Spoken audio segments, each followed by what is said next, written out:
l'avocat est-il utile avant même de débuter un procès ou en matière contractuelle? Je voudrais vous parler du rôle de l'avocat dans la négociation. Bonjour, bienvenue dans cette nouvelle vidéo. Je m'appelle Valérie Moulin-Denis, je suis avocate en immobilier au barreau de Paris. On a souvent l'image de l'avocat qui plaide en robe devant les magistrats pendant des heures. Or, cela ne représente qu'une petite partie de notre activité. C'est même la tâche finale à la fin d'une procédure judiciaire, à la fin de notre travail. Et aujourd'hui, je voudrais parler d'un autre rôle qu'a l'avocat et d'une autre mission qu'a l'avocat, que ce soit en matière de procédure ou en matière contractuelle.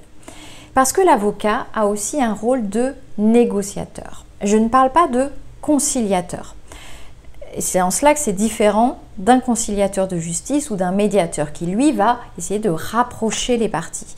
Non, l'avocat est un négociateur parce qu'il va continuer de représenter les intérêts d'une seule personne, les intérêts de son client. Et donc, il va certes peut-être proposer des solutions amiables, mais faire en sorte que cela serve son client, les intérêts de son client et surtout que son client soit satisfait de ce qui est obtenu.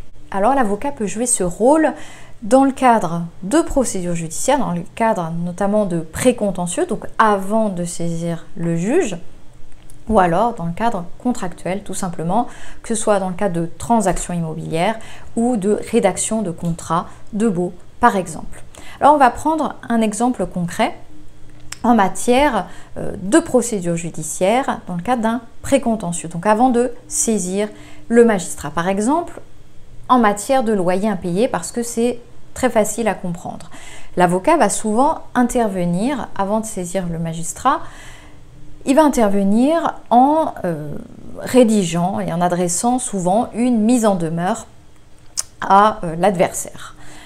L'avantage de cette démarche-là, cela va démontrer le sérieux de votre démarche au locataire et cela permet parfois une réaction immédiate de votre locataire. Ensuite, des négociations peuvent être menées avec votre locataire.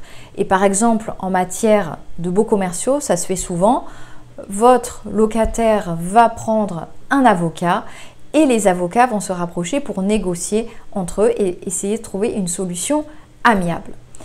L'avantage également de négocier de cette manière-là entre avocats, c'est que ces négociations, ces échanges entre avocats vont être couverts par la confidentialité des échanges. Donc c'est un principe déontologique qui permet que des échanges écrits puissent être faits entre avocats et que cela ne soit pas révélé en cas de procès ultérieur devant le magistrat. Donc ça permet vraiment de négocier facilement, en toute confiance, sans craindre que cela ne se retourne ensuite contre soi s'il y a une procédure judiciaire. Ça, c'est assez méconnu du grand public, mais c'est un principe qui régit la profession des avocats. Donc c'est le principe de la confidentialité des échanges. Alors, bien évidemment, les avocats peuvent aussi décider que certaines choses soient rendues officielles, mais ça c'est la stratégie des avocats. Le principe c'est que les échanges entre avocats sont confidentiels. Deuxième exemple, non pas en matière de procédure, mais pour un contrat, pour la rédaction d'un contrat. Par exemple, en matière de bail commercial là aussi, parce que les enjeux sont plus important que pour un bail d'habitation, l'avocat va être amené à parfois beaucoup négocier.